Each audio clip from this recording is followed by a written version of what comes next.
Ke arah mana? Melissa kah? Bakal ke arah gold lanernya dulu nggak sih? Kalau atau mau surprise pick di terakhir? Kalau aku Pakito gak sih? Pakito Ngamanin dulu. Pakito dulu. Kalau bukan one gold lane, oke. Gold laner dari Onyx udah dibuka karena sebenarnya Onyx nggak perlu rebutan dari segi Jungler ya? jungler hero. RRQ udah ngaman Hayabusa terlebih dahulu, jadi ini bisa jadi surprise pick untuk Onyx nge-counter dua hero apalagi yang akan diamankan oleh RRQ. Jawaban terakhir dari Onyx dan Batrix. Nggak di-ban oleh Onyx, RRQ bahagia banget 11 kalinya. Dan Parsha di tangan RRQ. High ground dibalas high ground. Siapa yang terakhir ulti akan mendapatkan positioning yang mungkin jauh lebih baik. Kalau memang tidak di-kill duluan ya. Biasanya. Ya, biasanya kan seperti ya. itu. Oke, dan jugglernya akan jatuh ke tangan. Barats ternyata. Wow, oke. Wow. Agak sedikit berbeda dari sisi junglernya, tapi Barats Matilda juga adalah salah satu kombinasi ya. Oke.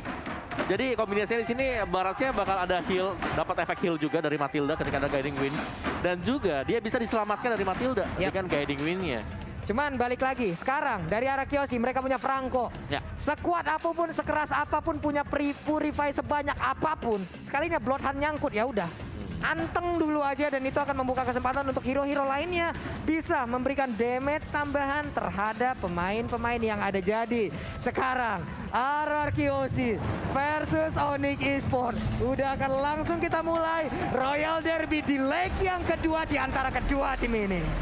Yes, inilah dia 10 hero yang sudah mereka amankan akan seperti apa implementasinya di dalam Lane of Dawn. Karena ini pertemuan yang kedua, tentu banyak sekali pelajaran yang sudah mereka ambil dari leg yang pertama.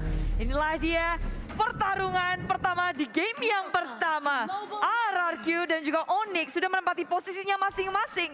Dan dengan jungler yang cukup berbeda, yang satu Hayabusa, yang satunya juga Barats. Jadi ada sedikit perbedaan gameplay dari segi junglernya. Oke, perbedaan damage, perbedaan durability. Ini juga beda banget di antara kedua jungler, tapi barusan ada Iron Hook dari Finn yang memang udah kena juga ke arah Keyboy. Tapi Keyboy bandel banget, dia malah mendorong mundur karena kita tahu Franco setelah adanya Iron Hook ya udah hanya abang-abangan yang ke bawah jangkar kemana-mana. Ya, ditahan terus-terusan mencoba untuk jadi badan dari Keyboy. Dan Onyx Esports mencoba untuk ngenakin dari Suns-nya, dari cewek. Tapi early rotation, RRQOC, mereka punya banyak keunggulan dari Hayabusa Albert. Dia bisa ngasih damage yang sangat besar. Ngelakuin rotasi juga pergerakannya sangat cepat dibandingkan dengan Barats di early game pastinya Om. Ya, tapi Barats di sini dengan Demon Slayer sih. Jadi dia akan memberikan damage yang gede untuk creep jungle. Jadi ini akan ada farming pattern dari Onyx Esports di mana mereka akan main defense dulu. Mungkin lebih karena nungguin one-one-nya untuk jadi. Baru mereka akan melakukan team fight. Kecuali memang kepaksa ya kena Iron Hook. Yap. Jadi untuk one-one sendiri ya selama Needles of Flower-nya ada. Aman ini nggak bakal bisa ketarik oleh Franco loh. Enak banget dia. Sekalinya ketarik tinggal Needles of Flower. Udah anti CC-nya akan langsung aktif barusan. Dengan Phantom Shuriken. Quiet Shadow maju ke bagian depan. Ada First Blood yang berhasil diamankan oleh Clay. Iya, dengan bantuan Albert rotasinya masuk ke area tengah. Samohate pun udah nggak bisa berkutik lagi. Dia Flicker pun akan nggak bisa untuk menyelamatkan dirinya. Onyx Esports kehilangan First Blood. Rotasi dari Albert ini yang memang waktu dipasang dari early game. Ada Albert dan juga Finn yang bisa untuk melawan rotasi dari atas. Shadow kill terhadap cewek, nggak bisa bertahan lagi. Dan kill kedua di tangan RRQOC tapi berlanjut di area turtle. RRQOC masih bisa mengamankan dari sekitar longnya tanpa retribution yang dikeluarkan dengan satu claim. Maju ke area depan, Black Dragon Ball mengusir mundur lini belakang dari Onyx Esports. Maju ke area depan, Falling Star di pop up. Revolution menguksul dari area belakangnya, tapi R7 gak takut. Dihajar Falling sama di dalam bahaya. Dihajar habis-habisan di Onyx Esports. Wow, pertukaran nyawa antara R7 dan juga Samohate. Tapi perjuangan yang dilakukan barusan oleh R7 membuat mereka bisa memenangkan team fight barusan dengan menggagalkan satu real world manipulation. Yes, dan inilah yang menyebabkan ketika kita melihat dari secara statistik perbedaan KDA, permainan yang super agresif diperlihatkan oleh Kyoshi semenjak awal permainan. Dan dengan kehadiran dari Franco di sini dia ada di sana, dia berdiri hanya untuk bertugas nge-delay. Benar. Kalau memang ketarik dari buff-nya, bagus. Ya kalau udah. enggak ya nggak apa-apa. Plus kalau kita ngelihat Franco kayaknya kita bakal langsung bimbang Om. Iya, seram ya. Ragu mau melakukan apapun gitu loh. Ya. Mau mukul nanti ditarik, nggak dipukul waktu kebuang. Wey, ada lagi Iron Hook tapi nggak kena ke arah siapapun. Dan udah ada sedikit ya gangguan tas barusan Weskernya udah masuk juga ke arah tubuh dari Kiboy-nya. Namun Kiboy masih bisa selamat, ada guiding win kali ini yang memanggil Wan. Itu tersisa cuma berapa doang. Sakit ya Weskernya ya. Ya. Sakit ya, dengan satu buah Legend Sword yang akan mengarah ke BOD sebentar dan cewek juga akan mengarah ke Corrosive Side. Jadi masih saling menunggu untuk kedua marksman ini siapa yang lebih cepat jadi. Oke, di antara kedua marksman ini, aduh Iron Hook-nya dikeluarin lagi tapi belum ada target yang berhasil didapatkan. Swallow Pets pun berarti sekarang keadaan ataupun posisi dari VN mau dia di dalam rerumputan pun akan terlihat dengan 3 weakness yang ada di dalam tubuhnya. Ya. Ya, ini Finn ada di mana-mana ngasih rotasi dan Bloody Hand dikeluarkan dengan full damage yang besar. RRQ Hozi berhasil menangkap Kiboy yang berotasi. Wah, udah nggak bisa lagi masuk rumput sembarangan ya. Jangan anggap rumput yang tidak bergoyang itu tidak berbahaya. Yes. Ada perangko di dalamnya ya.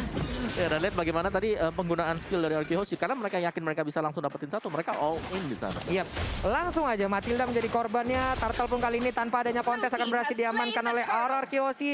Cukup slow tempo yang dipermainkan oleh kedua tim ini karena Kiboy melihat dari kejauhan mencari targetnya, sementara dari arah yang lain Iron Hook-nya geregetan ngelihat tapi ada satu guiding win lagi pergi dari area tersebut. Swallow Pet pun dikeluarkan, hanya saja untuk cewek Wan yang nggak bisa maju ke bagian depan di mana ada hambatan yang memang tepat berada di depannya. Dan mereka cepat banget ngedapetin satu objektif di area top lane. Udah nggak cuma gold shieldnya doang, tapi satu turret yang hilang. Itu apaan? Lagi barusan Rennernya juga masuk lagi untuk sniper damage yang luar biasa. Tapi untuk sekarang ada lagi Bloodhound yang mendapatkan langsung ke arah Samoa. Tidak bertempuran kembali pecah. Albertnya berhasil langsung ditabrak dengan satu sayang tapi dengan shadow kill. Dia menyelamatkan dirinya, menambahkan lagi damage-nya. Tapi Albert berhasil didapatkan. Bahkan untuk kali ini dengan ada lagi crossbow tank yang memang sudah aktif. Hanya ada Albert yang berhasil diambil. Ya, menukarkan diri dengan Samoa. Onyx Esports berusaha untuk mencari keuntungan dari war yang terus-menerus dipaksa oleh RRQ Hozi. Di area tengah, Albert udah gak bisa kabur lagi. Mereka mempunish Albert. Waduh, Albert sempat tadi ya. Dengan shadow kill, dia keluarin, mencoba untuk bisa mendapatkan point kill. Tapi gak ada kuat shadownya. Tapi nggak ada. Nggak Dia bisa kan kabur nongol lagi. tepat berada di area tersebut yang hilang Umawa. Ya udah usaha terakhir juga tadi sambil menanti. Siapa tahu teman-temannya bisa cover di belakang dan gak ada cover sama sekali juga. Dan Onyx Esports mereka sedang berjuang kali ini untuk bisa back on the game. Karena kalau kita lihat di sini Finn-nya yang cukup menakutkan ya. Karena dia selalu berada di posisi-posisi yang tidak terduga. Nah, Dengan Bloodhound-nya. Bukan Iron Hook kalau untuk game kali ini, tapi Bloodhound-nya. Bloodhound. Dia ngumpet, ada yang lewat langsung dipeluk. Itu dia Bude. Langsung, nah lo kan barusan aja kita omongin langsung aja ditarik lagi dengan Iron Hook. Tapi belum ada Bloodhound-nya. Mereka masih menahan juga mencari sasaran yang lebih tepat. RRQ Hozi di menit yang ke-6 terlihat superior dengan net worth yang mereka miliki 2.500. Berarti at least ada beberapa item yang lebih unggul. Belum lagi ini kita ngelihat dari Albertnya level 10, Sans baru level 9. Belum ada pergerakan yang berarti dari Onyx Esports. Mereka hanya menjawab apa yang dilakukan oleh RRQ Hozi. Oke. Sans-nya stack 25, pasif bigainya tapi Turtle berhasil langsung didapatkan. Jalan-jalan ke Bekasi pengen Turtle tapi kan dikasih. Itulah yang barusan terjadi antara Onyx Esports versus RRQ Hozi. 2 kali dapetin RRQ, Onyx dapetin 1, tapi dengan ini Onyx masih berusaha untuk mengejar ketertinggalan net worth, mulai berotasi secara bersamaan. Kalau sendiri-sendiri nge-split push, berarti itu akan ngenakin RRQ Hozi. Waduh Bude, hilang sudah wadnya Bude. Needles of Flower pun tidak akan bisa langsung menggagalkan yang ada Bloodhound-nya. Namun Renner barusan snipernya nggak kena ke arah siapapun. Balasannya itu berdua tumbang di tengah-tengah sungai, ada cewek dan juga Finn. Untuk RRQ Hozi menumbangkan Finn, kehilangan Finn bukan menjadi masalah, tapi cewek ini akan menjadi masalah yang besar untuk Onyx Esports. Ya sekarang masih butuh waktu ya, butuh gold juga dan Bloodhound di sini nggak akan bisa di cancel oleh Needles in the Flower. Iya, nggak bisa. Needles of Flower hanya berlaku untuk Iron Hook tapi tidak untuk Bloodhound. Cuman Sans-nya dengan pasif 3 yang dia miliki, stack 25, badannya akan sangat tebal sekali. Apabila memang dia tidak terkena CC yang cukup banyak, itu dia pastinya akan bisa membuat pertahanan di dalam dirinya sendiri. Ya dan sepertinya dari Onyx Esports mereka udah mulai stabil sekarang. Mereka udah mulai mengejar juga dari sisi ekonomi, tinggal fight-nya di sini ya. Karena Esmeralda dengan Yuzong belum join team fight. Wah, tuh barusan udah ada lagi Federator tapi kena juga langsung ke arah cewek. Hanya saja Federator kayak langsung digagalkan, langsung dibatalkan begitu aja. Belum ada perkara tapi Albertnya mengincar satu sisi terlemah dan peperangan pun kembali pecah. Udah ada Konsel langsung maju ke bagian depan, ada Bloodline langsung diaktifkan begitu aja. Sementara Samoate mundur ke arah yang berbeda. R7 seorang diri ditabrak Cycling Eagle. Nggak ada yang ikut ke arah tubuh dari Kiboy, tapi Kiboynya malah menjadi korban untuk kali ini. Hilang sudah satu turret dia milikin, Bude. Ya, nggak bisa untuk melawan counter inisiasi dari Onyx Esports terlalu memaksakan keadaan di area bottom lane. Membuat mereka harus kehilangan satu lagi tambahan Kiboy. Dia circling eagle dan flicker kabur tapi terlalu terlambat. Dia udah komit maju ke area depan. Dan RRQC mereka betul-betul udah stick together. Bareng-bareng saling menjemput satu sama lain. Siapa yang ngasih damage? Ada penutupannya juga. Jadi segera resource dibuka dan lagi.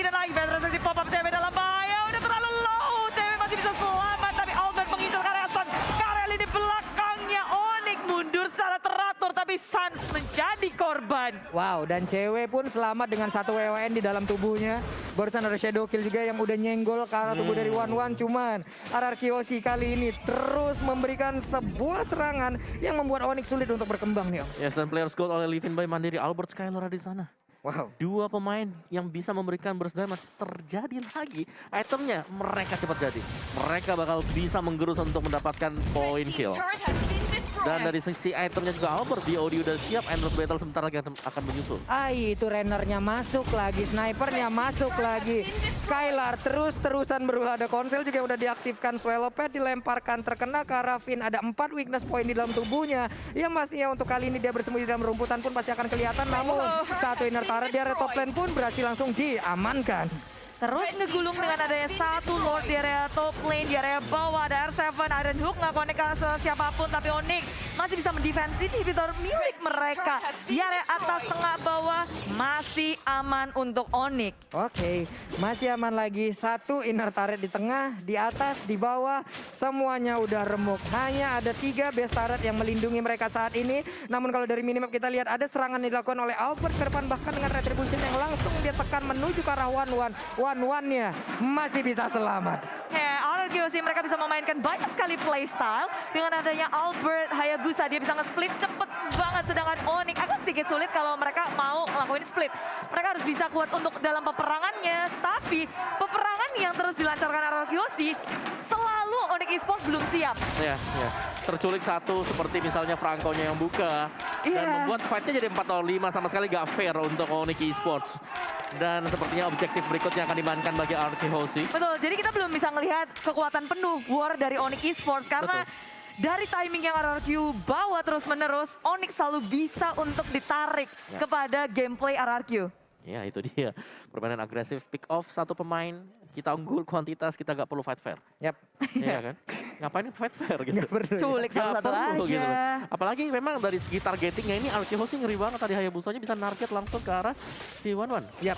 Dan sekarang tuh coba lihat quad shadow-nya. Albertnya pun udah hadir kembali. Sans berusaha untuk mulai maju. Ada lagi missile Expat dikeluarkan. Hoi. Dengan satu Iron Hook nggak kena ke arah siapapun. Mundur lagi semuanya. Mundur teratur lagi, Bude. Melipir dari Onyx khususnya kayak kalau mereka ngelakuin kesalahan akibatnya fatal banget karena perlindungan mereka tinggal tersisa inhibitor aja. Sementara dari RRQC hanya kehilangan satu turret aja di menit yang ke-11 hanya di area bawahnya. Dan sementara Lord yang kedua sudah hadir di Land of Down. Ini akan menarik perhatian dari RRQC. Mereka udah ngejaga dari wave minionnya, wave manajemennya di area bawah udah diatasi dan membuat Onyx akan sedikit kesusahan kalau mau ngekontes Lord yang kedua ini.